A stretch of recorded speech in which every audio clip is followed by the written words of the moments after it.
की इस सभा में हमारे बड़े हमारे प्रेमी साथी जो सीनियर भी हैं, कुछ बराबर वाले भी हैं, कुछ छोटे भी साथी हैं, मैं सभी का हाथ जोड़कर अभिनंदन करता हूं, सभी का स्वागत करता हूं। भाइयों, मैं कोई नेता हूं, ये सभी लोग जानते हैं। मैं तो आपके बीच का अपना छोटा सा भाई हूं, बच्चा। देखिए, एक बात बताना चाहता हूं आप लोगों को। आप देख रहे हैं कि कहीं भी नजर घुमा लें, जो भी हमारे साथी बाहर घूम रहे हैं, अगर मेरी आवाज सुन रही हो तो मैं यहाँ आ जाए। जो भी साथी आवाज सुन रहे और बाहर घूम रहे हैं वो यहाँ पर आ जाए। देखिए, मैं यहाँ पर जो आया हूँ एक बात बताने आया हूँ आप लोगों को। आप लोग बुद्धिजीवी हैं सभी के, ना ही तो मैं राजपूत जाति के लिए आया, ना ब्राह्मण जाति के लिए आया, ना जाट जाति के लिए आया, न गुजर जाति के लिए आया, न त्यागी जाति के लिए आया। तो फिर मैं किसके लिए आया हूं? मैं आया हूं यहां पर स्वर्ण सर्व समाज के लिए, स्वर्ण सर्व समाज के लिए आया हूं। क्यों? कि हमने थोड़ी सी कमी नहीं है आज तक कि या तो कोई क्षत्रिय संघ बना लेता है हमारा भाई, या वैश्य संघ बना लेता है, या कोई गुर्जर दल बना लेता है, गुर्जर महासभा बना लेता है, कोई जाट सभा बना लेता है, लेकिन एकता नहीं हो पाती। रेलवे स्टेशन की तरफ स्वर्ण समाज सब एक होना चाहिए। हमारा ध्येय है कि स्वर्ण समाज एक होना चाहिए। और आज हमारे देश में आप लोग सब बैठे हैं, मैं बताना चाहता हूं कि हमारे स्वर्ण समाज में बच्चे का पैदा होना अब साफ माना जा रहा है। आप अपने मन में चाहे शर्मा जी बने, या ठाकुर साहब बने, या चौधरी साहब बने, लेकिन मैं बताना चाहता हूं कि आप लोगों की न सरकार की नजर में कोई इमेज है, और आपस में लड़ लड़कर आपकी इमेज आपस में भी खत्म हो चुकी है। भाइयों, आप भूल गए हैं हम कौन हैं, हम भूल गए हैं हम कौन हैं। हम अपने बच्चों को वो संस्कार नहीं देते हैं, हम नहीं बताते हैं कि हम क्या हैं। हमारे बच्चे ऐसे सॉन्ग सुनते हैं जो समझ में भी नहीं आते, पागल रहते हैं। आज कोई ये नहीं पूछता कि हमारा इतिहास क्या है, हमारा गौरव क्या है, कोई नहीं जानता।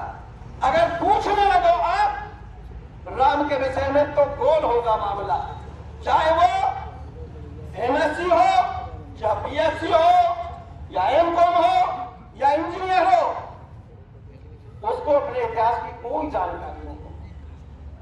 और एक चीज मैं बताना चाहता हूं आप लोगों को, अगर आपको किसी जाति का पतन करना हो तो उसके इतिहास को मिटा दो, वो जाति स्वतः ही खत्म हो जाएगी। और ये काम हमारे साथ कई सरकारों ने, और पहले तो देश गुलाम रहा है, और गुलामी के कारण हमारे इतिहासों को ध्वस्त कर दिया गया। अब मैं एक बात बताना चाहता हूं आप लोगों को, याद करो कहां हम क्या थे, हमारे बुजुर्ग क्या थे, क्या याद है? बहुत लोगों को याद नहीं। याद करिए, जिस वक्त जयचंद ने पृथ्वीराज को गिरफ्तार कराया था, चौहान को, पृथ्वीराज कभी जंग नहीं हारे थे। कौन कहता है कि जंग हारे थे? उनको तो हमने हराया था। कोई निष्फल ताकत नहीं थी जो पृथ्वीराज चौहान को हरा देता। जिस वक्त पृथ्वीराज बार बार प्रयास कर रहे थे, तो ये जयचंद ने बताया था, ये राज जयचंद ने खोला था, कभी तुम पृथ्वीराज को नहीं हरा सकते। तो फिर क्या किया जाए? तो बादशाह साहिब ने कहा कि आपको एक तरकीब बताता हूं, पृथ्वीराज स्वतः ही हार जाएगा। बताइए। तो उनके कान में एक मंत्र फूका गद्दार जयचंद ने कि आप जब युद्ध करने आए तो गौओं का टोला लाए, हजारों गौओं का, और छोड़ दो युद्ध के अंदर। पृथ्वीराज गौओं का संहार नहीं देख पाएगा और वो स्वतः ही हथियार डाल देगा। वही हुआ था युद्ध के अंदर, गौओं का टोला छोड़ दिया गया और वीर, हमारा योद्धा, हमारा घमंड, हमारे गौरव पृथ्वीराज चौहान जब देखा कि गौ रंबा रंबा कर नीचे पटक खा रही है, बाढ़ चल रहे, अंधाधुंध तलवारों से कतलेआम हो रहा है, तो मेरे भाइयों, पृथ्वीराज ने अपनी सेना से कहा हथियार डाल दो, इससे तो हार अच्छी है।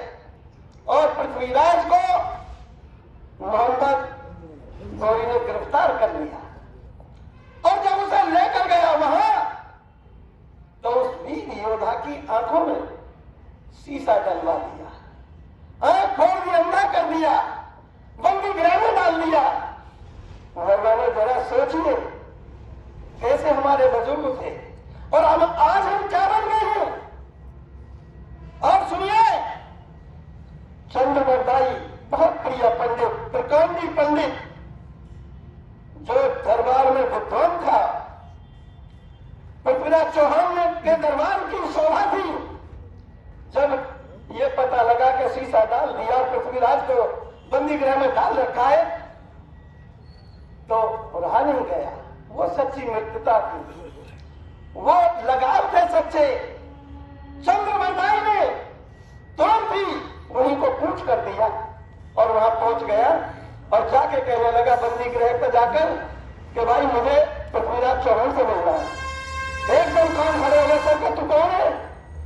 कि मैं उनके दरबार का एक कभी हूं। क्या बात है, मुझे मिलना है, पैसा भी डाल दो, कि यही तो मैं चाहता हूं कि मुझे भी डाल दो। और पृथ्वीराज की काल कोठरी में उसे डाल दिया गया। जब चंद्रवरदाई और पृथ्वीराज मिले तो सम्राट पृथ्वीराज ने अपनी आंखों में से ही आंसू गिरने लगे, बोले अरे कवि साहब आप क्यों आ गए? मैं तो इन्होंने बेकार कर दिया, मैं किसी योग नहीं हूं, आप यहां क्यों आए हो? तो उसने कहा कैसी बात कर रहे हो महाराज, मैंने तो आपका नमक खाया है आज तक, आपके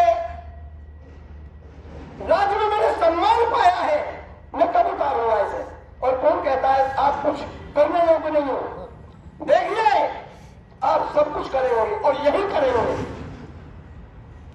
बस जब उनसे फांसी की डेट मुकर्रर हुई और उनसे पूछा गया कि कुछ चाहना है तुम्हारी, तो सम्राट तो नहीं बोले, लेकिन बोला चंद्रवरदाई कहने लगे विद्वान थे कि हाँ हमारी चाहनी है और दोनों की एक ही चाहनी है। तो बताइए, अरे बादशाह एक बात सुनो, ये इतना आपको इनके विषय में जानकारी नहीं?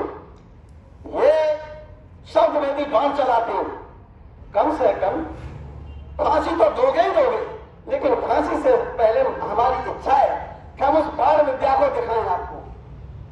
कैसे दिखाओगे? ये नियम था जब बादशाह हो या राजा हो, आखिरी ख्वाहिश पूरी करने का सबका ये कोशिश थी कि पूरी की जाए कि ये शब्द में दीवान चलाता है, पर महाराज एक शर्त है। बोलो शर्त कमान चलाएगा और किसी का नहीं चलाएगा। तो फिर कैसे किया जाए?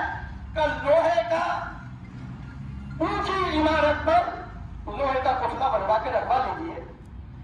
स्प्रिंग इतनी हाई होनी चाहिए कि आप उंगली उस पर रखना, चूक जाओगे तो बच नहीं पाओगे। बटन पर उंगली रखना और बस इतना कह देना मैं यहां हूं, फिर देखो सौतवेदी, और बटन पर उंगली मार देना जो एकदम नीचे आ जाए। तैयारी होगी, सारे नगर की भीड़ उमड़ गई और पृथ्वीराज की फांसी देखने के लिए और सौतवेदी भाई की मुद्दा देखने के लिए। भाइयों, ऐसा ही पुतला तैयार कराया, ऊपर बहुत ऊपर बैठ गया जाके बादशाह। पृथ्वीराज घुटनों के बल खड़े हुए हैं। जरा सोचिए उस दृश्य को, उस सम्राट वीर पृथ्वीराज की योग्यता को देखिए, कैसे बुजुर्ग थे हमारे। घुटनों के बल पृथ्वीराज अंधे खड़े हुए हैं धनुष बाण को लेकर, और वो विद्वान प्रकांड पंडित क्या बोलता है पास में धीरे से कि 8 5 36 गज अंगुल अष्ट प्रमाण। अरे इतने पैसे उतार हूं, मत छू कहते हूं। कहने के साथ ही धनुष को उठाता चला गया। इतने विद्वान हमारे सम्राट थे और इतने विद्वान उनके पंडित थे, प्रकांडी पंडित। बिल्कुल निशाना लिया, लेकिन जो बचा कुचा था वो आवाज पर बाण मारते थे। वो बादशाह ने जरा कहा था कि मैं यहां का शब्द तो आने ही नहीं दिया, मैं पर ही हलक में बाण ठोक दिया। अरे सोचिए, उनकी संतान है, कहां खून सफेद हो गया आप लोगों के, और उसके घर में जाकर मार दिया। वो ब्राह्मण था यहाँ, वो क्षत्रिय था यहाँ, हम भूल गए अपने गौरव को, घर में मारा जाकर के। और जब मर गया, शोर मच गया, पकड़ो पकड़ो पकड़ो, ये जो पंडित आया इसने बीज बोया है सारा। लेकिन एक दूसरे को कौन आने वाला था हाथ? कहा चंद्रवरदाई ने, महाराज आप कह रहे थे कि मैं कुछ करने योग्य नहीं हूं। सोचिए आप कैसे नहीं थे, इसने तुम्हें धोखे से पकड़ा और हमने इसके घर में आकर इसके बिल्कुल चैलेंज से मारा इसको। वो हमारे बुजुर्ग थे, ऐसे ऐसे महापुरुषों की हम औलाद हैं, लेकिन हम भूल गए अपने इतिहासों को, हम अपने इतिहासों को भूल गए। मेरे भाइयों, आज मैं एक बात कहना चाहता हूं